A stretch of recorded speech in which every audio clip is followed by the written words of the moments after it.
Please, I'm begging you, Kevin. Go visit Elizabeth and see how she's doing. Would you quiet down? I'm at a crucial point where I might actually become the manager. If this messes up my chance for promotion, what are you going to do about it? We could be stuck living like this forever. I don't mind that at all. I was planning to start working part-time anyway, and that would let me think about what's next for Elizabeth. But Kevin just kept saying, "You don't understand anything." My sister-in-law, Sarah, then said to me, "Emily, doesn't that sound a bit off? We need more data to make such a definitive statement." So, what should I do? When I asked, the two of them looked stern.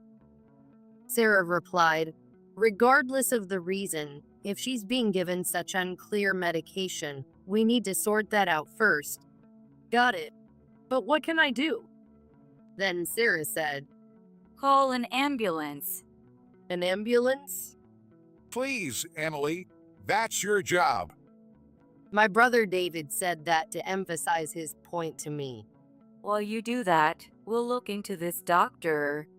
Yeah, for my lovely niece, I won't rule out any means necessary. My name is Emily. I'm 37. I live with my husband Kevin and our daughter Elizabeth. Kevin and I were colleagues and have been married for 13 years. With Elizabeth starting middle school this spring, I was thinking of working part-time and changing our lifestyle a bit. We thought we were living fairly peaceful days. Yes, up until very recently. Mom, my leg hurts. One day during the spring break, Elizabeth came back from outside and suddenly said that, "My goodness, what happened? Where does it hurt?" My knee feels dull, heavy, and sore inside. It's unusual for this normally stoic girl to say something like this. That meant we had to see a doctor, so we went to our local doctor at Smith Clinic. We've been going to Smith Clinic since we moved here after getting married, cared for by the previous doctor, Louis. Now, his daughter, Mary, has taken over and is looking after the health of our town. Our family is one of those she looks after. When Mary saw Elizabeth's condition, her expression turned grim. "Is something wrong?" She suggested, "Let's take an x-ray." Elizabeth looked at me anxiously. "It's okay," I reassured her as I sent her off. But Mary told us the result with a serious face. "This isn't good." "What do you mean by isn't good?" Let's talk about that later. But As I tilted my head, Dr. Mary firmly stated, she needs to be hospitalized for a while. She said it outright. And when Elizabeth was admitted, I was the only one called in, and she clearly stated, Elizabeth has osteosarcoma. This is a type of childhood cancer. "Osteosarcoma, childhood cancer." Both words chilled me to the bone. I remember reading about osteosarcoma in a comic once where the main character suffered from it. I hesitantly asked, "Could this possibly mean, that she might have to have her leg amputated or something like that?" In the comic, that's what the protagonist was told. No, I don't think it's that severe, but if we leave it untreated, it could get really bad. So let's start the treatment early. I could only trust Mary with her words. Once the word treatment was mentioned, there was nothing more I could say. And Kevin felt the same. When I first told Kevin about Elizabeth's illness, he said to me, Well, that's tough. But don't worry, just leave it to Mary. And then he went to bed early, as he had another busy day the next day. Honestly, our relationship as a couple isn't great. I often convince myself that maybe this is normal for most families. We've been married for 13 years. Since Elizabeth was born, I've been more of a mother than a wife, and I'm aware that Kevin doesn't really see me as a woman anymore. My gaining weight is probably one of the reasons, but that's something beyond my control. Now, we're more like a family that happens to have a child named Elizabeth than a couple. Still, when I heard our daughter was being hospitalized, I thought he could at least be a bit surprised or worried and show some appropriate reaction as a father.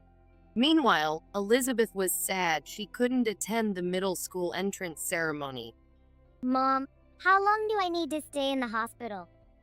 I could only respond with, "Well, it might take a while." Honestly, that's all I can say. It's so boring. I was looking forward to starting middle school, making new friends, and all that. Hearing that really hurt me. Elizabeth was looking forward to joining a sports club and enjoying her middle school life. Yet, her middle school life stumbled right from the start. By the way, Mom, What is it? Dad hardly ever comes to visit, does he? I can't even see my friends, and the only people I meet all day are you and Mary. It's so boring. Elizabeth looked lonely as she said that. Indeed, that's true.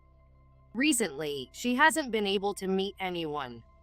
If that's the case, we should let her friends visit her in the hospital, but they won't allow it. It's a critical time, they say, giving her therapeutic IVs and urging her to rest as much as possible, though not absolute rest. Is it really such a critical time? I wondered, but as a lay person, I wouldn't know. I kept asking Kevin, "Please, could you visit Elizabeth? She needs you." But the answer I get was this. Sorry, but I'm really busy right now. I don't have time to deal with you. "It's not about me. It's about Elizabeth." I argue back. If it were about me, maybe it would be okay to ignore it. But can you really just ignore your own daughter? Would you quiet down?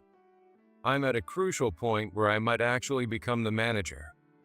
If this messes up my chance for promotion, what are you going to do about it? We could be stuck living like this forever. I don't mind that at all. I was planning to start working part-time anyway, and that would let me think about what's next for Elizabeth. But Kevin just said, "You don't understand anything." He then cut off the conversation. "You don't understand anything" has been a constant complaint from Kevin towards me. Come to think of it, he's always been like that. I've known Kevin since we were colleagues, but his demeanor changed subtly after he met my brother when we started considering marriage. I lost my parents in a car accident during high school. Since then, my older brother David, who's a bit older than me, has also acted as my guardian. By the way, David is a veteran nurse. It's been his longtime dream to be a strong male nurse who can handle the tough tasks that female nurses often find challenging, and he eagerly pursued this career. David's wife, my sister-in-law Sarah, is a bit older than him and a physician. They might seem like an unlikely couple from the outside, but I've always thought they were perfect for each other. And they seem truly happy, which is something I've always aspired to have. Since they're both workaholics and don't have children, they've always doted on Elizabeth since she was born. As I was thinking about my life with Kevin, I suddenly realized I hadn't told David and Sarah about Elizabeth's situation. What am I doing? I can't believe I forgot. Despite being overwhelmed by the sudden developments, I hadn't contacted them, even though they're always concerned about her. I hurriedly reached out to them, and they responded immediately. "Why didn't you tell us sooner?" Sarah and David yelled through the tablet screen. "I'm sorry, I was just a bit overwhelmed." Well, that's understandable, but pediatric cancer, osteosarcoma, is that clinic okay? Sarah tilted her head as she asked me her question. "What do you mean?" Well, was the diagnosis just based on an X-ray? "Sorry, I'm not very knowledgeable about this." They glanced at each other. Realizing the conversation was getting too technical for me, a layperson, they seemed to forget that sometimes. Sorry about that. So, what's being done now? She's hospitalized and getting daily 4 treatments. They said it's a critical time. They looked at each other again, their expressions turning anxious. Emily, doesn't that sound a bit off? "What's off?" Sorry, but just hearing that, it seems medically unsound. I tilted my head, wondering if that's really the case. Basing a diagnosis of pediatric cancer or osteosarcoma on just an X-ray is odd. What about blood tests, CT scans? You need various data to make such a diagnosis. Yeah, my brother chimed in. And to hospitalize her immediately for that treatment? That seems way off to me too. So, what should we do? I asked, and David's face turned stern. You need to stop that treatment right away. Right. You can't administer the right medication without a proper diagnosis. It's odd to do anything based on that alone. I realized they might be right. And if it really is pediatric cancer, thinking of treating it at your local clinic is just ridiculous. It made sense when they put it that way. There are quite a few general hospitals around here, right? Ours is one of them, but if they're classified as a pediatric hospital, they have to give appropriate treatment. So I think they have to take the baby to a general hospital first, rather than just treating them at the clinic. Ah, that's right. Yes, that really is true. What was I thinking? It was the same when Elizabeth was born. We had to transport her to a major hospital because Smith Clinic wasn't equipped to handle it, following Lewis's advice. Thanks to that, both Elizabeth and I were saved. It's shameful that I had forgotten such a thing. So, what should I do? Whatever the reason, if they're giving her some unclear medication, we need to sort that out first. I understand. But what can I do? What can I possibly do? Then Sarah said, Call an ambulance. An ambulance? Even from a small clinic like ours, it's common to send an ambulance to a major hospital if they can't handle it. Please, Emily, that's your role. David urged me. In the meantime, we'll investigate this doctor. The word investigate made me pause. What does that mean? Right. For our dear niece, we won't choose our means. She's like a daughter to us. How can we not help in such a situation? Hearing this from David and Sarah, tears rolled down my cheeks unexpectedly. I'm sorry. Thank you so much. It's okay. By the way, how is Kevin doing? I tilted my head at Sarah's words. Well, His own daughter is going through a crisis, and he isn't doing anything? Kevin is at a critical point where he might become a manager, and he's overwhelmed. He hasn't even come to the hospital. The two exchanged looks, seeming to come to an understanding. Anyway, you need to call 911 to get Elizabeth transferred to our hospital. Understood. And I hurried to Smith Clinic and went to Elizabeth's room. But when I opened the door, I was confronted with the sight of Elizabeth looking utterly exhausted. What happened? As I reached for the nurse call button, I remembered our earlier conversation. Right, 911. I called from the hospital. Excuse me, this is Smith Clinic, but something is wrong with my daughter. There was confusion on the other side of the phone, wondering why I was calling from the clinic itself. Please, I beg you. Please, please. My desperate repetition seemed to convey the urgency. The ambulance arrived shortly after, and just as it arrived, another car pulled up. It was Sarah's. From the hospital window, I saw the ambulance pull up to the front of Smith Clinic, its sirens fading. Paramedics emerged from the ambulance. I waved frantically from the window. Over here! Over here! Responding to my signal, the paramedics started towards the hospital. What is this? What in the world? A nurse from the clinic rushed out. Following her, Sarah, still in her lab coat, hurried towards us. It's an emergency. She rushed into her room as she said that. Sarah, it's Elizabeth. Emily, how's Elizabeth? Sarah immediately went to Elizabeth's side, and upon seeing the forebag, her face filled with shock. She quickly removed the injection needle from Elizabeth's arm, checked her pulse, eyes, and various other signs, and briefly explained the situation to the paramedics. Understood. This is serious. We need to hurry. The paramedics nodded and placed Elizabeth on the stretcher. Then, hearing the commotion, Mary rushed into the room. What are you doing? Why is there an ambulance here? And why Elizabeth? Who are you? How can you do this without my consent, her primary physician? Mary blurted those words out all at once, and then glared sharply at both me and Sarah.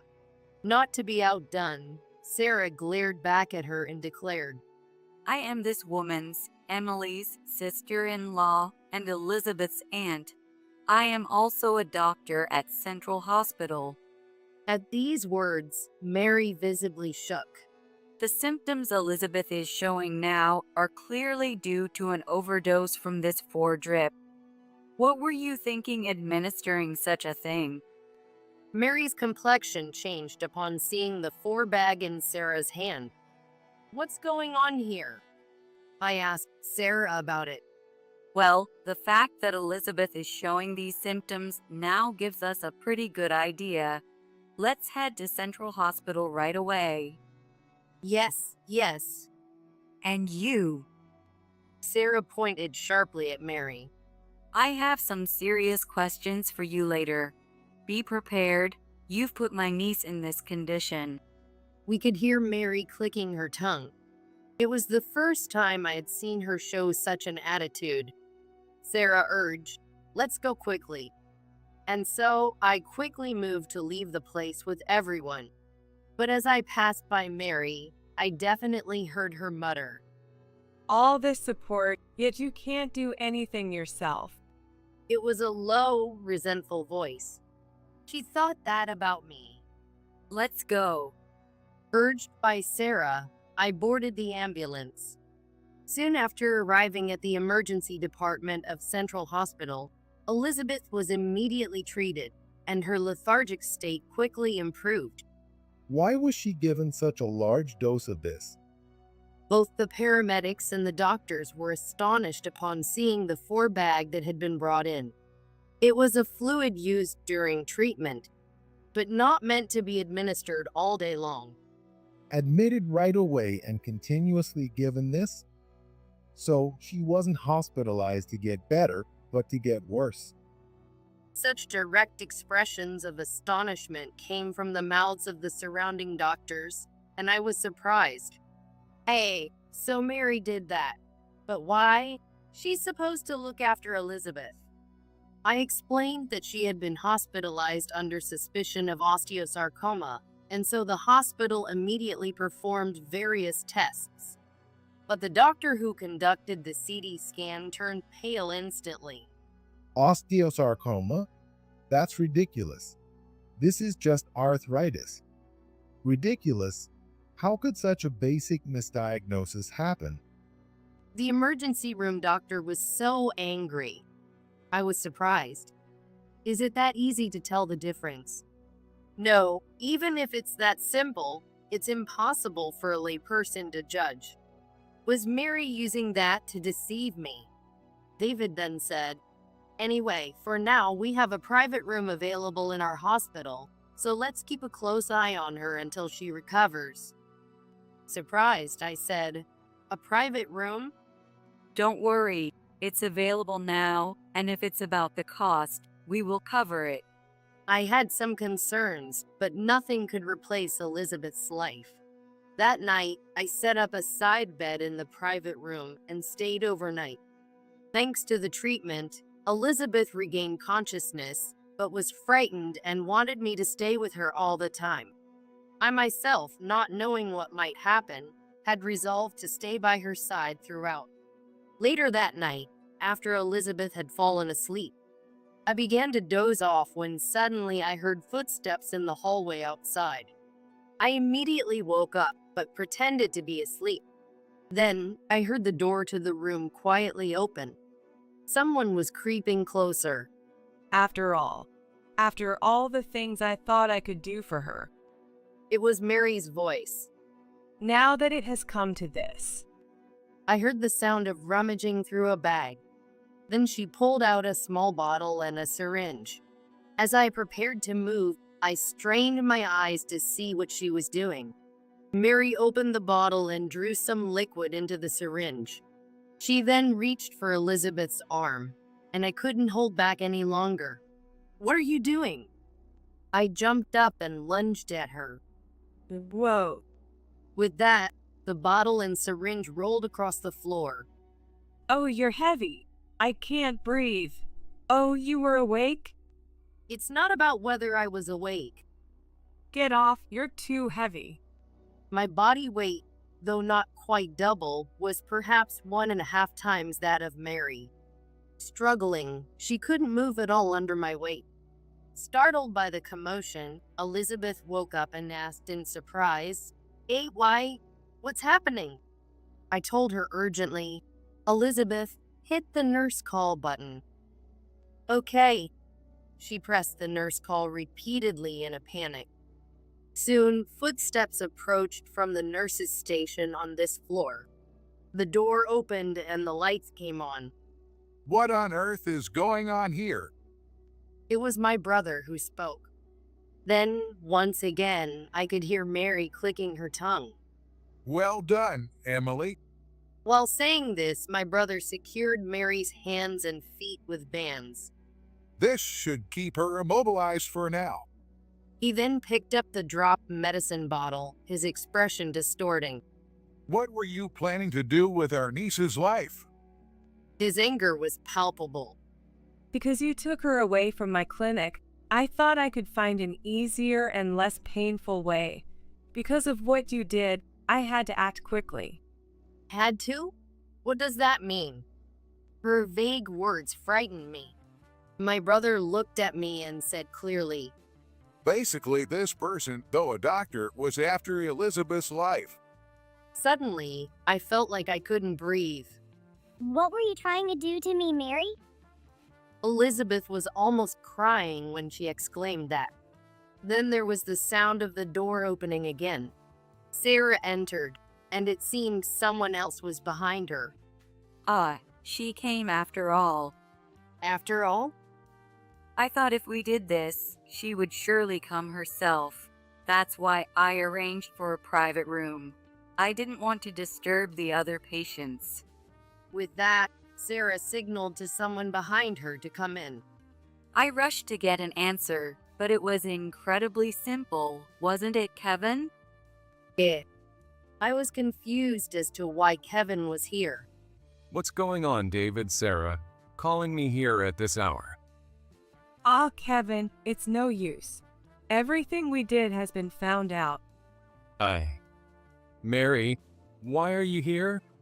And why are you in such a state? It was then that Kevin seemed to notice Mary, who was restrained and on the floor, and he hurriedly spoke to her. "Kevin? Mary? Are you too close?" I shouted that when my brother shushed me. Right. Elizabeth is listening. It's okay, Mom. Elizabeth shouted. I want to know everything. After all, I'm here, and all the pain of not being able to start middle school right away, it's all because of you and Mary, isn't it? Elizabeth, you're really perceptive. Sarah gently stroked Elizabeth's shoulders and back. I'm already in middle school. It's better I understand these things. It's better to be told than to be kept in the dark.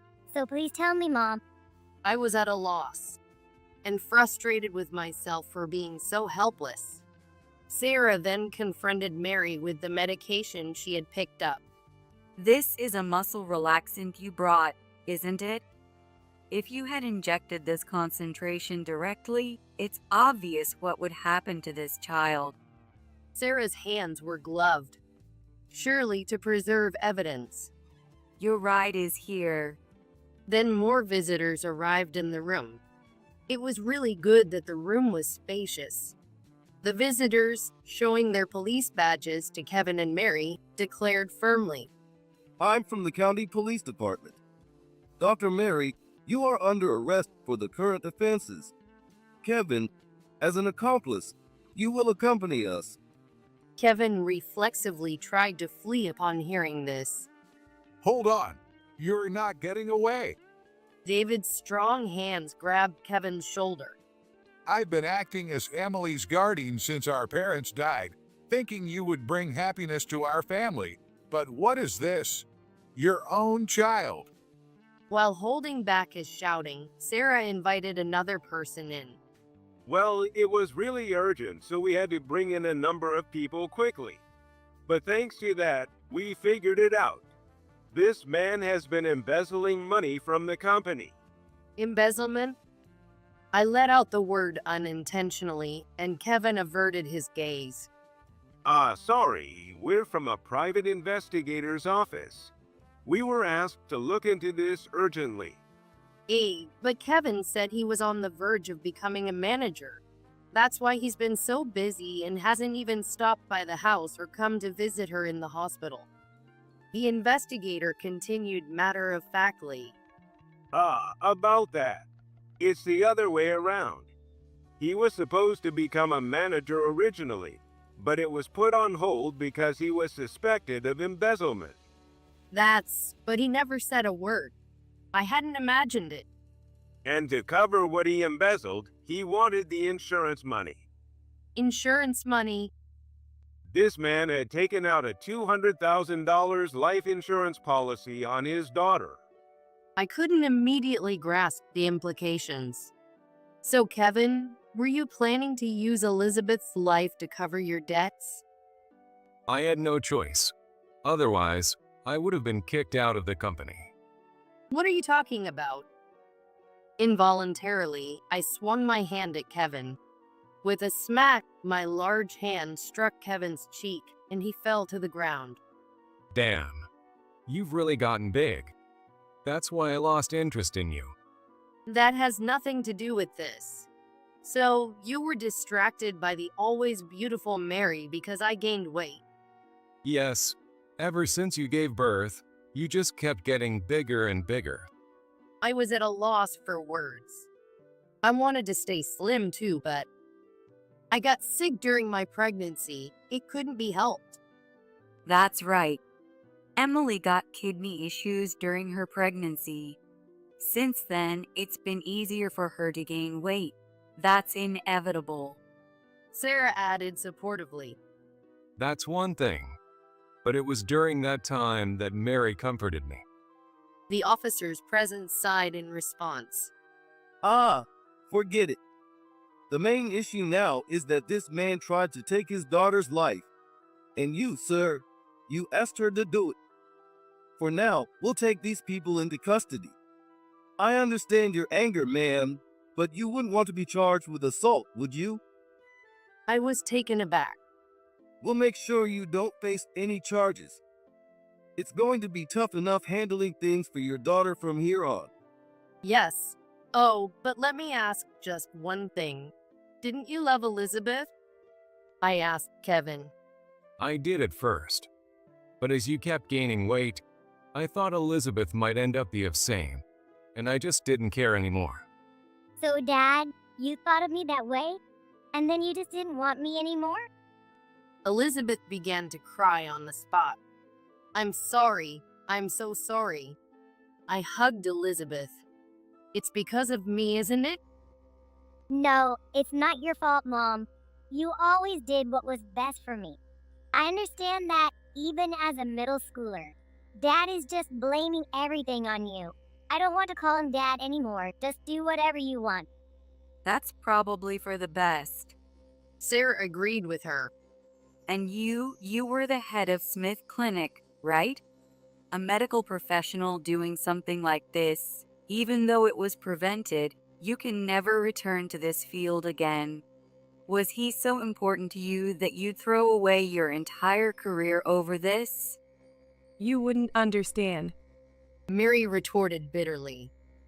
I worked hard to take over the current hospital, but Kevin was the only one who saw me as a woman. Do you think you could understand that feeling? There's no way I could. I'm not you. I made an effort. Unlike you, I really tried to approach her. David and Sarah nodded to each other. Mary groaned and then fainted on the spot. Sarah checked Mary's pulse and condition. She then said, "She's stable," and allowed the police to take her away. Then I turned to Kevin. "I'll have a lawyer handle the divorce papers. We don't matter to you anymore, right? If we don't matter, then let's never interact again. Oh, and I'll be taking alimony and child support for raising her, all in one lump sum." I never expected to be able to say such things so calmly. It must have been building up inside me. Kevin glared at me in frustration. But I was no longer going to lose to that. "Goodbye then." I said my parting words to Kevin. Afterwards, the two were arrested and eventually brought to trial. Due to the premeditated nature of the act and the execution of the intent to take a life, Kevin and Mary were sentenced to prison even though the crime was prevented. With Mary's arrest, Smith Clinic was forced to close. Even though Louis is already an elderly, he had to write referrals for current patients, which became a significant burden. I'm truly sorry for what you've had to endure. No, Mary has been a help to us for a long time. How did it come to this? Perhaps I expected too much from her. Louis murmured sadly. Though it was difficult to accept, Louis made sure to pay the compensation owed. It's going to be tough for both of you from here on out. Since we're closing the clinic anyway, we'll make some money off the equipment sale. That's what Louis told me. Kevin was also convicted. Though he was not the executioner but the instigator, he complained, "A prison sentence is too harsh." Unfortunately, under the law, instigation is considered complicity. He received a prison sentence. Initially, it was Kevin's idea, and without him, Mary would likely not have strayed. This case, being an attempted insurance murder of his daughter, made the local news. Being a victim myself, it became difficult to continue living in this area. During this time, Sarah and David suggested, "Why don't we move away?" Actually, we were thinking of serving in rural healthcare for a while. I'm a doctor, and David is a nurse, so it's a perfect fit. We were planning to move far away eventually, but the timing just never worked out. How about coming with us? They invited me like that. Perhaps the scandal made it uncomfortable to stay at the hospital. Their offer reflected a kindness that didn't need to be explicitly stated. So I took them up on it. After a while, we moved to a distant state. Though it was a rural area, a shopping mall was just an hour's drive away. It turned out that this area had been without a successor to the local clinic, and there was no doctor for a while. Having a reliable place in town was significant, especially since not everyone can drive, particularly in areas with many elderly people. The loss of Smith Clinic, where Mary worked, was a significant blow to the community. Once my brother and his wife settled into the new clinic, I was hired to manage the office. Initially, they couldn't offer much salary due to my lack of experience, but that was fine. Having any job was a blessing, given my plans to start part-time work. With the addition of alimony and child support, I could comfortably raise my daughter. Elizabeth's health also returned, and she grew taller rapidly. It seems the arthritis was related to growing pains. How they exploited that. Now she's thriving in the sports clubs of this sparsely populated area. With my new family, I hope for a peaceful life ahead.